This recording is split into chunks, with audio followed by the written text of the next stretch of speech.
Today is a day of communion, and even though this topic is on anger, it will finish with the importance of the gospel and the cross of Christ. So let's talk on the topic of anger, and I'm going to read from Psalms. By the waters of Babylon, there we sat down and wept when we remembered Zion. On the willows there we hung up our ears, for there our captors required of us a song, and our tormentors mirth sang, "Sing us one of the songs of Zion. How shall we sing the Lord's song in a foreign land? If I forget you, O Jerusalem, let my right hand forget its skill. Let my tongue stick to the roof of my mouth if I do not remember you, if I do not set Jerusalem above my highest joy.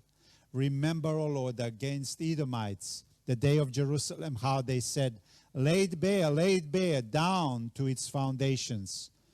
O daughter of Babylon, doomed to be destroyed, blessed shall he be who repays you with what you have done to us. Blessed shall he be who takes your little ones and dashes them against the rock." What a strong language. Anger. Do you have a problem with it? Who doesn't? How do you deal with anger? What do you do when you experience serious injustice? What do you do with anger? I think everybody has an issue, some more and some less, yet nevertheless everybody does. Now, let me give you a context. This psalm that I just read, you need to understand it in its historical context. And what it is that around the year 600s, and all of you would know about this, Babylonians came and captured Jerusalem, and it was a time of tragedy. The place was destroyed, it was looted, it was burned, women were raped, many people were killed. There was a lot of sadness, but there was a lot of anger taking place at that time. So the context for this psalm is the remembrance of people as they were sitting on the banks of the Euphrates River. So what happened was, as a group of Jews were sitting on the banks of Euphrates River, the captors, Babylonians, came to them and they started teasing them. And they are retelling the story of what happened. And it is still fresh in their memory what happened back in Jerusalem. And now they are sitting on the banks of a river and they are being teased. So here is, if you will, an eyewitness account.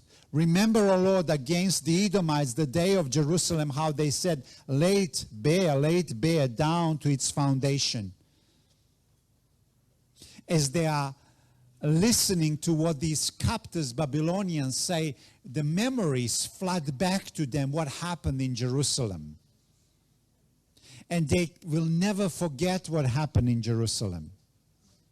Their neighbors, Edomites, as Babylonians came specifically to capture the capital, Jerusalem, they heard their neighbors, Edomites, saying this: take it down. Take it to this foundation. Kill everybody. They remember that. And what happens? They're angry. They are angry. Edomites cheered when Jerusalem was being destroyed, when women were being raped, when people were being killed. Edomites cheered. And people would never forget what happened. Look what the text says. Blessed shall he be who takes your little ones and dashes them against the rock. So what was happening is that the Edomites were cheering that people be killed, that kids be killed. So can you imagine people of Jerusalem who were witnessing not only the pillaging, raping, and killing, but also cheering of Edomites? Edomites was a nation, an ancient nation, and did you know that Edomites do not exist anymore? While Israel is still there, Edomites are no longer there. But at that time, they were cheering as Judah, or the capital Jerusalem, was being destroyed. Okay, what's this got to do with the topic we are talking about? Well, what they experienced on the bank of a river, as they were recollecting what happened in Jerusalem, they were angry. They were angry with what happened back in Jerusalem, but they were angry also with these captors, Babylonians, who were teasing them. So, what do we do with anger? What do we do when we experience injustice? And they were never going to forget it. Well, here are some of the principles, and we are going to go one by one. Accept and own the reality of your anger. Accept it. We're going to look at that. What does that mean? Number 2, make sure you pray your anger. Okay? Make sure you pray your anger. And number 3, make sure you put limits around your anger. Everybody, this is universal human experience. It comes. For some people, it is triggered very easily, and you say, what on earth? Why would you be so triggered easily? And some people are really triggered easily into an outburst of anger. In other words, somewhere below the surface, there's something is going on, and it doesn't take much for that to just surface on the top of it. Happens. It happens. In other words, it's as if this has never been dealt with properly, never fully forgiven, never fully dealt with. So that's why we are going to talk about this anger. So, accept the reality of your anger. Look, let's go back to the text. By the waters of Babylon, there we sat down and wept. Wept. When we remembered Zion, on the willows there we hung up our ears, for there our captors required of us songs, and our tormentors mirth, saying. Okay, they came to them, and they remembered, and they took those harps and they were singing, and you could imagine that those songs that they were singing, they were songs in minor. Do you know when I say, what do I mean by minor? Yeah? I find that very often here in the West, many songs are not in minor. But if you go around the world, you will find that many songs are written in minor. Why in minor? There's a lot of sadness, and sadness is captured in song. If you would come to my part of where I come from, you would find many songs written in minor. They capture the pain and suffering and sadness. And this is Israelites sitting on the banks of the river Euphrates, picking up their lyres and capturing the experience of the past, the experience of Jerusalem and what happened in Jerusalem, capturing it in song. And as they sing, the captors come and they're asking them and teasing them, and they say, sing to us, and then they leave and they put their lyres. And they say, no way, we are going to sing for you. They're angry. They're angry. Sing us one of the songs of Zion. How shall we sing the Lord's song in a foreign land? See what they're saying? They're angry. How shall we sing the Lord's song in a foreign land? If I forget you, O Jerusalem, or let my right hand forget its skill. They're sad and angry at the same time. Do you see that? That's what's happening. Look what's happening. Captors come to the exiles and they taunt them. They make fun of them, and Jewish claims that Jerusalem brings the light of the truth to the world. They say, okay, you are the ones who are saying that you are something special. What's so special about you? So they're taunting them. Look at you. You're slaves. What is so special about you? They're taunting them. They tell them, sing us one of those songs, how you are the light of the world. Yeah? Nothing special about you. That's what they're telling them. In fact, they are bullying them, if you will. I want you to see that psalmist is not cynical about situation. He's simply angry. What do you say? Just angry. Just angry. But what you find is they are accepting the reality of a situation. Psalmist accepts and owns his anger. He expresses his anger and he refuses to sing. I'm going to remember, I will stay angry because of injustice that happened. So there's the ownership of anger. There's no denying of it. He's in touch with his emotions. People around him in touch with their emotions. So you see, this is the first lesson. This is the first lesson. When you see injustice, you shouldn't say, oh, it's okay, don't worry, it will be okay, God is with you, don't get angry. We just need, when it happens, we need to realize what is going on and own it and recognize the reality and the legitimacy of it, if you will. It's real. It's real. Okay? Imagine them sitting down on the banks of the river. Memories are flooding. They are playing some of the songs, captured the reality of what happened with them in Jerusalem. And as they remember, they are both sad and angry at the same time. And captors come and they just pour fuel on the whole situation, and they are angry about it. It's interesting what's going on. Now let me ask you, was Jesus ever angry? Was he ever angry? Was he?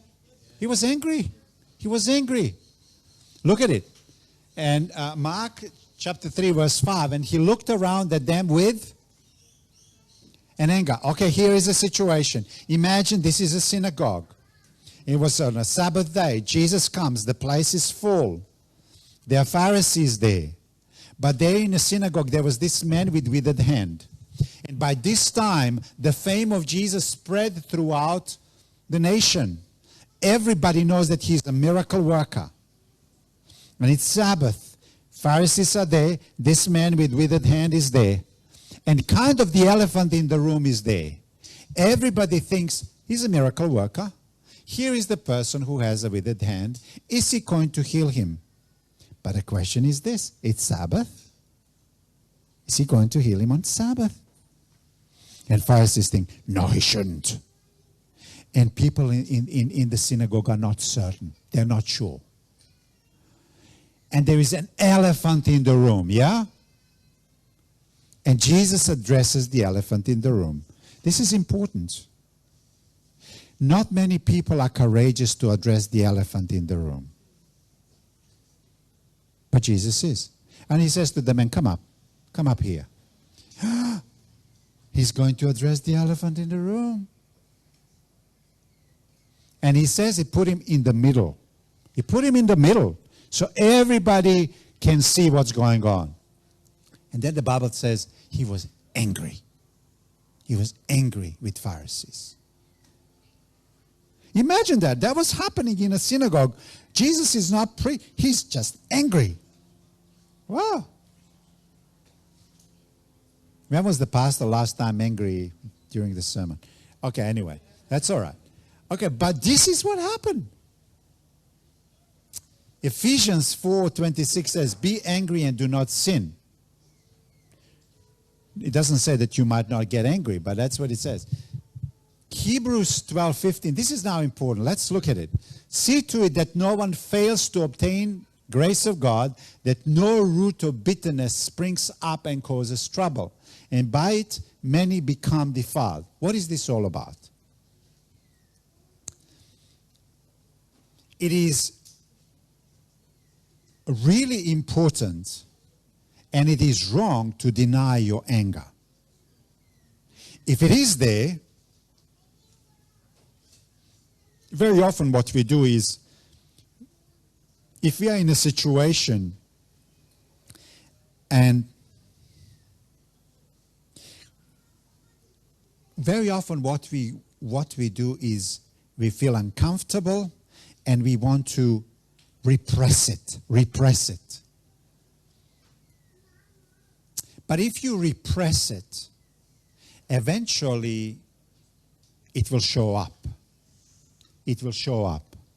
And you will become a bitter person. That's what Hebrews is saying. And bitterness will affect others around you. In other words, the atmosphere of bitterness will permeate our surrounding.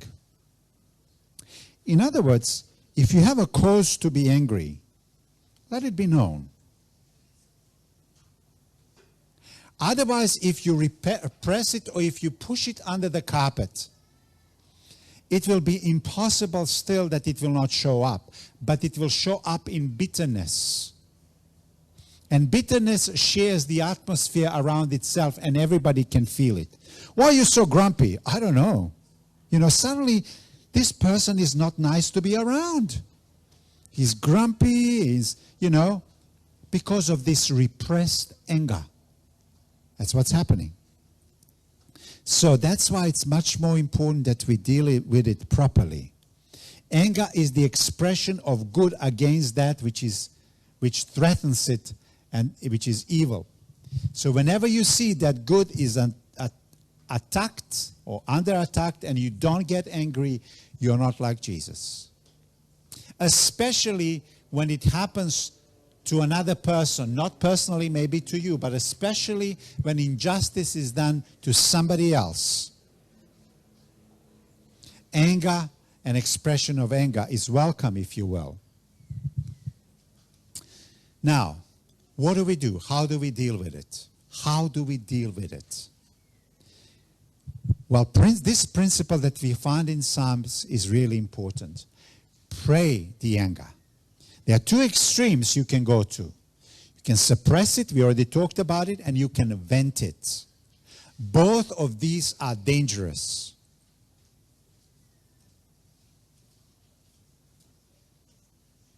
Let me pause. Both of these extremes are dangerous. If you vent it, and your child and your wife cops it every single time, you're doing it wrong and you're doing it bad. This is the extreme. Venting anger or repressing or suppressing anger is not on and is not acceptable. The only option given to us is that you pray the anger. To repress it is something that many do. To vent it is something that many do. I'll tell you, I've done both. Not a saint like you are not a saint. I have vent my anger. One of the greatest things that I regret in my life, and I have vented it on my children.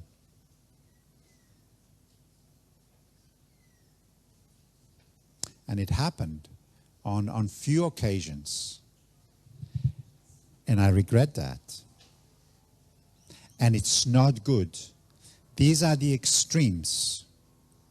And very often children and maybe sometimes wives are on the receiving end of anger, of venting anger. That is not the way to do it. That is not the way to do it. And we all might be sinners in this. But how do we deal with it is still a question. How do we deal with it? Remember, Lord, what the Edomites did on the day of Jerusalem. Do you see how the anger is being prayed? Why is it that we as Christians, when we go through those episodes, are taking it into our own hands and either repressing it or venting it, when the invitation and Christians should know better and we should pray it. We should pray it. That may sound like a weak option, but it's not weak option. It is the only option for a Christian. It's the only one. Remember, O Lord, he's praying it. Remember, Lord, what the Edomites did on the day Jerusalem fell. Tear it down, they cried, tear it down to its foundation. Do you see what's happening? They are praying it. As they are praying it, they are going through the experience of sadness and they are going through the experience of anger. Do you see how praying is a safety net for expressing anger? Are you with me? Are you with me? But if you don't have a safety net of prayer, you are a dangerous person. You're literally a dangerous person. But do you see how the danger can be dealt with when it is done within a prayer? We're going to look at this more of this in details. Remember, Lord, what the Edomites did. Okay? So look what's happening. They're not suppressing it, and as a result become bitter people, but they are also not venting it. Okay? So psalmist is talking his anger and talking his hate to God, but doing this, he takes his feelings and opens them up all before God. So his emotions are driving him to God. And God's presence changes his emotions. But let's look at this in details.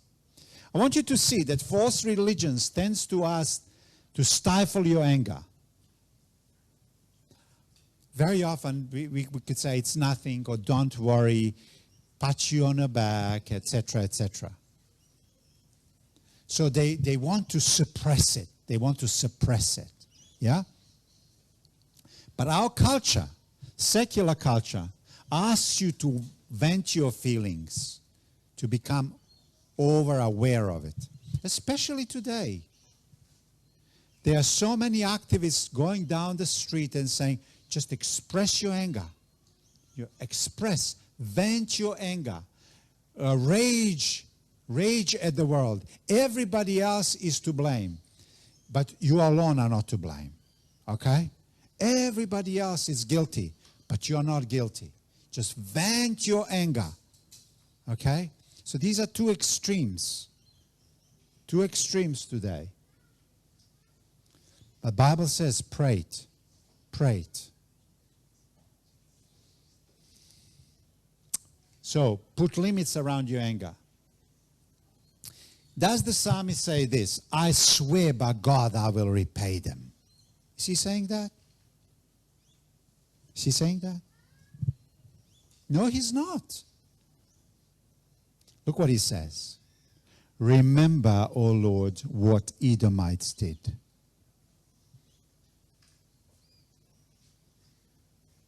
Is this going to fix it? That's what he's praying. Remember, O Lord, what Edomites did.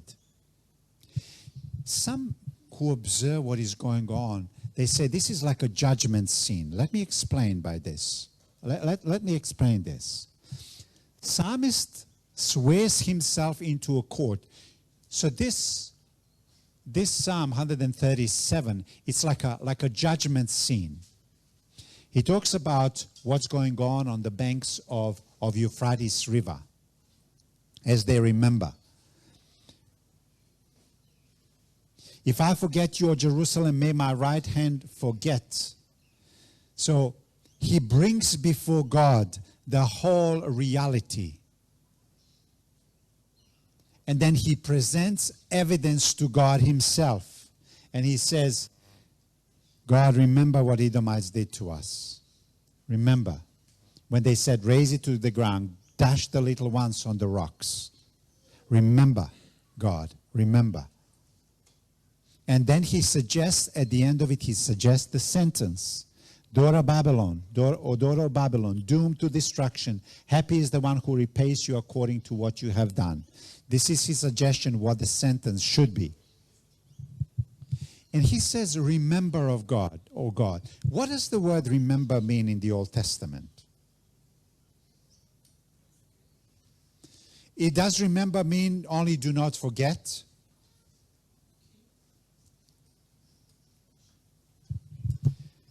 I'll give you some. God remembered Rachel. Do you remember that text? God remembered Rachel, and when God remembered Rachel, what happened? She gave birth. So remembering is not just a mental exercise on the part of God. When God remembers, then he goes into action. Let me give you another one. God remembered Abraham. And what happens? He gave him a son. When God remembers, he springs into action. So what does it mean when it says, remember the Sabbath day? What does that mean then? Spring into action or worship. Remember the Sabbath day does not mean just a mental remembrance. It means come to church, people, and worship God.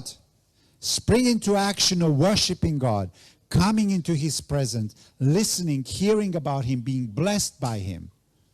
Remember the Sabbath day. Spring into action or worship. It's no work anymore. This is a different day from any other day, so you spring into different kind of action. And so remembrance is calling God to spring into action. So when psalmist says, remember, O God, what Edomites did to us, please spring into action and judge. Yeah? Remember is imploring God to action of judgment.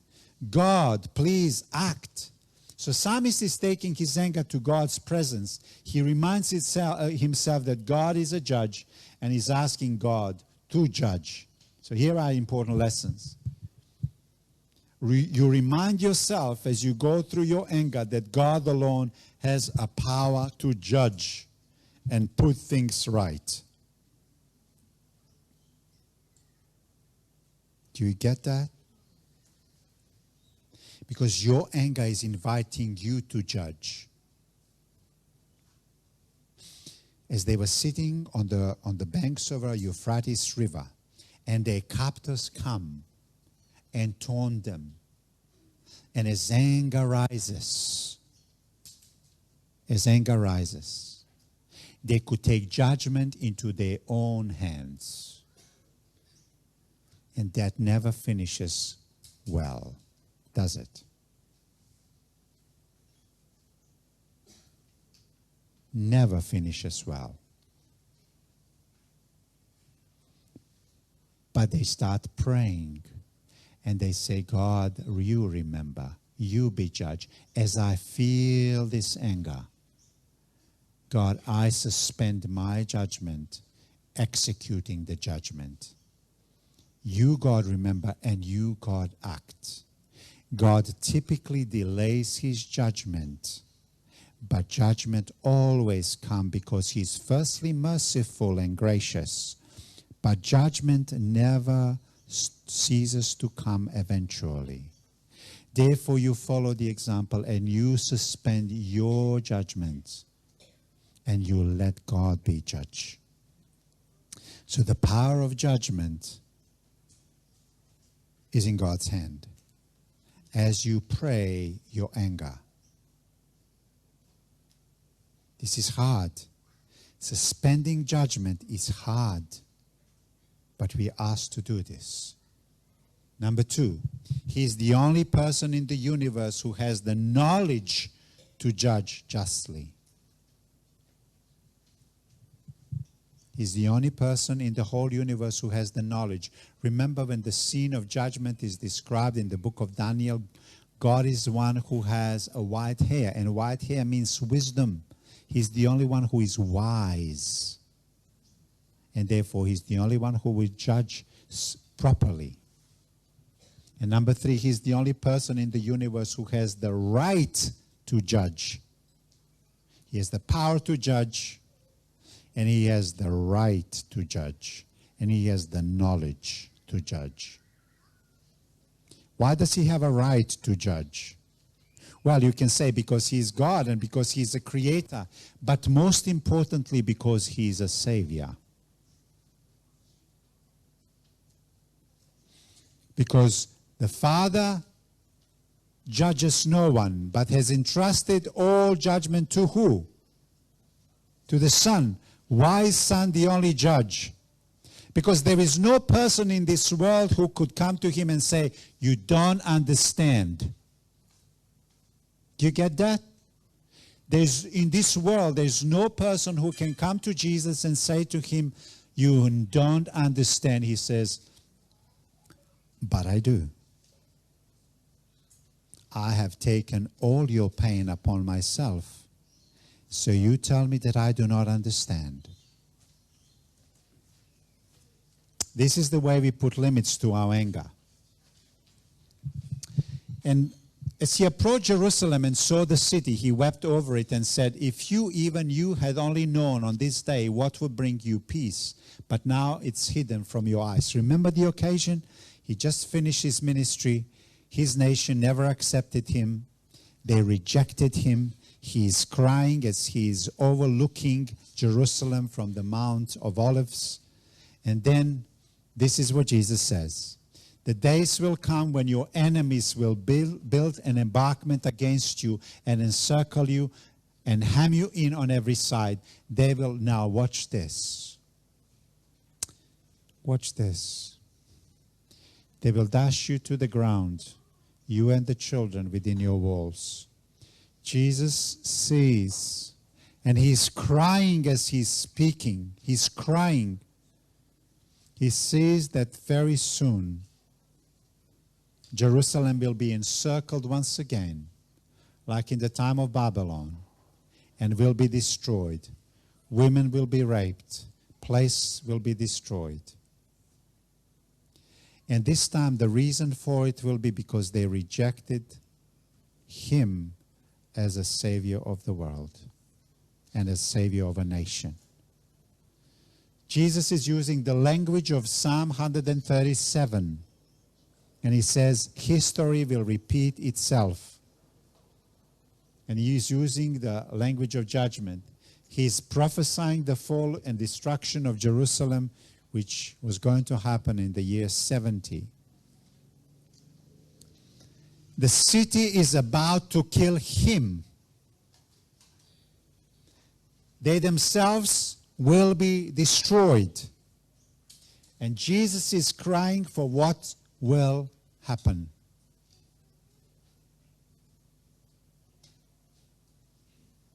Is Jesus concerned about justice? Yes. There is a debt to be paid. And where is the anger? He's actually crying. As they reject him, he cries over Jerusalem. He cries over Jerusalem. Isn't God concerned about all injustice? And how does God deal with all sin and debt that we incurred? How is God going to deal with all of us as sinners? God let his only son be dashed. Do you see that? How does God deal with sin? He takes all of it upon himself. Do you see how God even took your anger upon himself?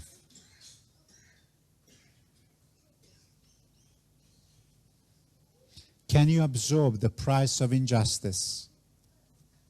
When anger comes, well, this is not easy. When anger comes and you are praying your anger, God is also asking you at the same time that you absorb the price. You absorb the price. You are saying, okay, this is unjust, but I'm going to wear it on my cheek. And I'm going to say, it's okay. It's okay. That may sound humiliating, but in fact that is humility.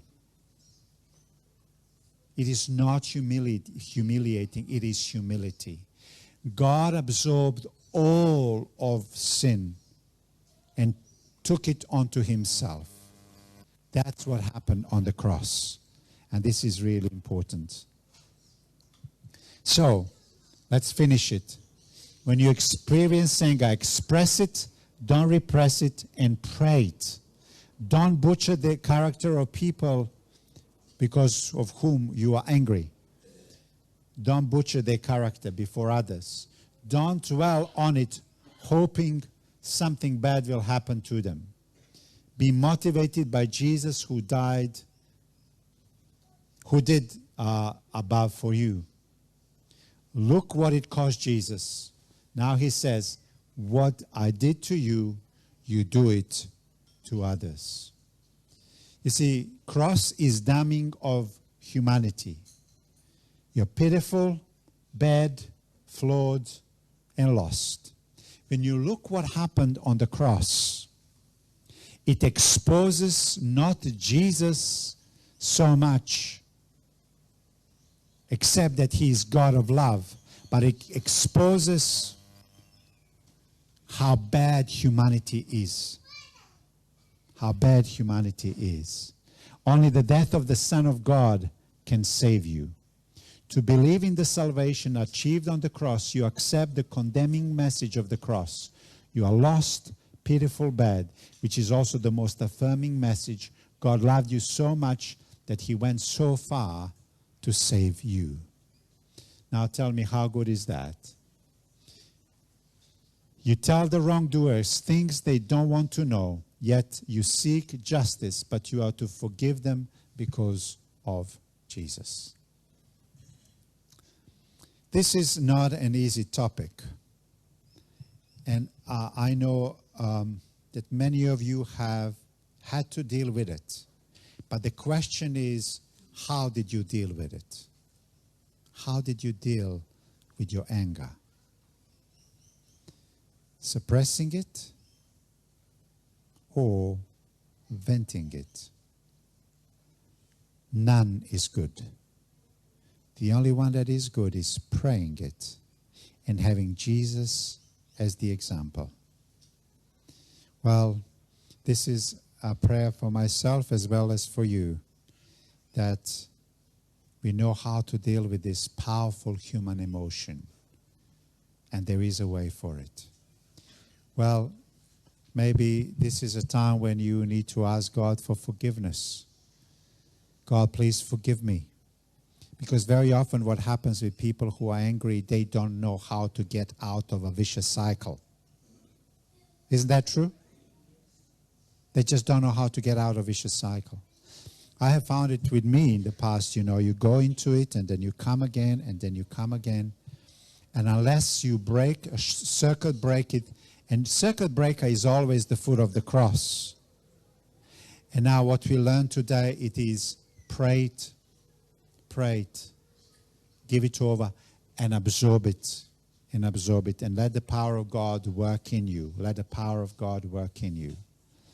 And may you gain a victory over this. And may God help you in this. Amen.